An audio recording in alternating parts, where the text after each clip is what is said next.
Clínica esquizoanalítica grupal. Performance de lectura. Concepto del capítulo Platón y el simulacro. Lógica del sentido. Concepto, creación, potencia. Si decimos del simulacro que es una copia de copia, ícono infinitamente degradado, una semejanza infinitamente disminuida, dejamos de lado lo esencial, la diferencia de naturaleza entre simulacro y copia, el aspecto por el cual ellos forman las dos mitades de una división. La copia es una imagen dotada de semejanza, el simulacro una imagen sin semejanza. El simulacro se constituye como una disparidad sobre una diferencia, interiorizada una disimilitud. Es por lo que, incluso, no podemos definirlo en relación con el modelo que se impone a las copias, modelo de lo mismo del que se deriva la semejanza de las copias. Si el simulacro tiene aún un modelo, es un modelo diferente, un modelo de lo otro, del que deriva una desemejanza interiorizada. Invertir el platonismo significa entonces mostrar los simulacros, afirmar sus derechos entre los íconos o las copias. El problema ya no concierne a la distinción esencia-apariencia o modelo-copia. Esta distinción opera enteramente en el mundo de la representación. Se trata de introducir la subversión en el mundo, crepúsculo de los ídolos. El simulacro no es una copia degradada, oculta una potencia positiva que niega el original, la copia, el modelo y la reproducción de las dos series divergentes, al menos interiorizadas en el simulacro. Ninguna puede ser asignada como original, ninguna como copia. Tampoco resulta suficiente invocar un modelo de lo otro, porque ningún modelo resiste al vértigo del simulacro. La semejanza subsiste, pero es producida como el efecto exterior del simulacro, en cuanto que se construye sobre las series divergentes y las hace resonar. La identidad subsiste, pero es producida como la ley que complica todas las series y las hace volver a todas sobre cada una en el curso del movimiento forzado. Invertir el platonismo significa entonces mostrar los simulacros. Se trata de introducir la subversión en este mundo. El simulacro oculta una potencia positiva que niega el original, la copia, el modelo y la reproducción. Ningún modelo resiste al vértigo del simulacro. Ya no hay punto de vista privilegiado ni objeto común a todos los puntos de vista. No hay jerarquía posible, ni segundo ni tercero. Lo mismo y lo semejante solo tienen por esencia el ser simulados, es decir, expresar el funcionamiento del simulacro. La obra no jerarquizada es un condensado de coexistencias, una simultaneidad de acontecimientos. Hace imposible el orden de las participaciones, la fijeza de la distribución y la determinación de la jerarquía. Instaura el mundo de las distribuciones nómadas. Detrás de cada caverna hay otra que se abre aún más profunda, y por debajo de cada superficie un mundo subterráneo más vasto, más extraño, más rico. Bajo todos los fondos, bajo todas las funciones, un subsuelo aún más profundo. Concepto del capítulo Platón y el simulacro. Lógica del sentido. Concepto, simulacro. Podemos entonces responder a la cuestión del falso infinito. Los simulacros no son percibidos en sí mismos, sino sólo su adición en un mínimo de tiempo sensible, imagen. Sin embargo, igual que el movimiento del átomo en un mínimo de tiempo continuo pensable da testimonio de la declinación, que se hace, empero, en un tiempo más pequeño que ese mínimo, la imagen testimonia la sucesión y la adición de los simulacros, que se forjan en un tiempo más pequeño que el mínimo de tiempo continuo sensible. Y por lo mismo que el clinamen inspira al pensamiento falsas concepciones de la libertad, los simulacros inspiran a la sensibilidad un falso sentimiento de voluntad y de deseo. En virtud de su rapidez, que los hace ser y actuar por debajo del mínimo sensible, los simulacros producen la ilusión de un falso infinito en las imágenes que forman y hacen surgir la doble ilusión de una capacidad infinita de placeres y de una posibilidad infinita de tormentos.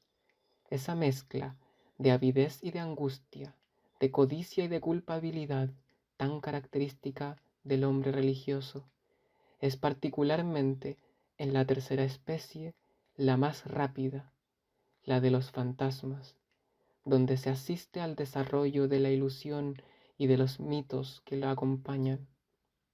En una mezcla de teología, erotismo y onirismo, el deseo amoroso no posee sino simulacros que le hacen conocer la amargura y el tormento hasta en su placer, que desea infinito, y nuestra creencia en los dioses reposa sobre simulacros que nos parecen danzar, modificar sus gestos, lanzar estallidos de voz que no prometen penas eternas, en una palabra, representar el infinito.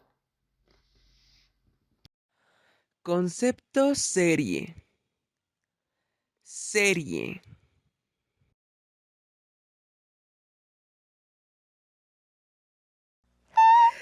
El secreto del eterno retorno consiste en que no expresa de ninguna manera un orden que se oponga al caos y que lo someta. Por el contrario, no es otra cosa que el caos, la potencia de afirmar el caos. Hay un punto en el que Joyce es nietzscheano, cuando muestra que el vicus of recirculation no puede afectar ni hacer girar un caosmos. El eterno retorno sustituye la coherencia de la representación por otra cosa, su propio caos errante. Y es que, entre el eterno retorno y el simulacro, hay un vínculo tan profundo que uno no se comprende sino por el otro. Lo que retorna son las series divergentes, en tanto que divergentes, es decir, cada una en tanto que desplaza su diferencia con todas las otras, y todas en tanto que involucran su diferencia en el caos sin comienzo ni fin. El círculo del eterno retorno es un círculo siempre excéntrico, para un centro siempre descentrado. Klosowski tiene razón al decir del eterno retorno, que es un simulacro de doctrina. Es sin duda el ser, pero solamente cuando el ente es, por su cuenta, simulacro.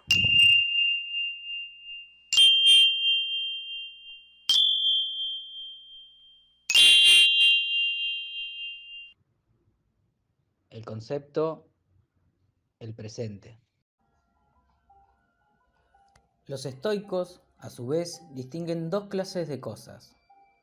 Primero, los cuerpos, con sus tensiones, sus cualidades, sus relaciones, sus acciones y pasiones, y los estados de las cosas correspondientes.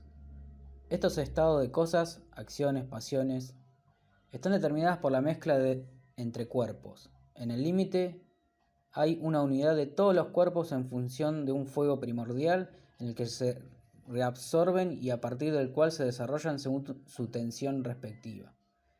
El tiempo único de los cuerpos o estado de cosas es el presente, porque el presente vivo es la extensión temporal que acompaña al acto, que expresa y mide las acciones de la gente, la pasión del paciente. Pero a la medida de la unidad de los cuerpos entre sí, a la medida de la unidad del principio activo y el principio pasivo, un presente cósmico abarca el universo entero. Únicamente los cuerpos existen en el espacio y solo el presente en el tiempo. No hay causa y efectos en los cuerpos. Todos los cuerpos son causas unos en relación con otros, unos para otros. La unidad de las causas entre sí se llama destino, en la extensión del presente cósmico. Concepto: potencia. ¿Cómo impedir la ilusión sino por la distinción rigurosa del verdadero infinito y de la justa apreciación de los tiempos encajados unos en otros, con los pasos al límite que implican?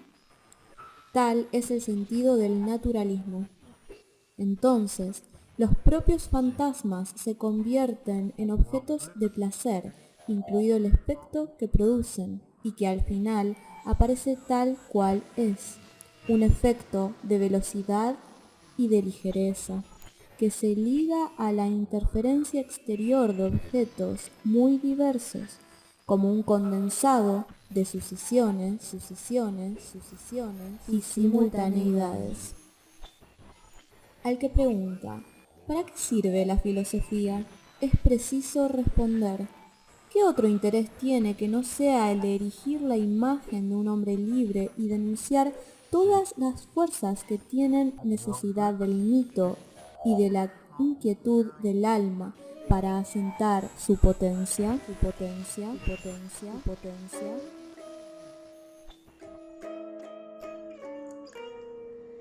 Cada objeto es descalificado en provecho de un sujeto correspondiente.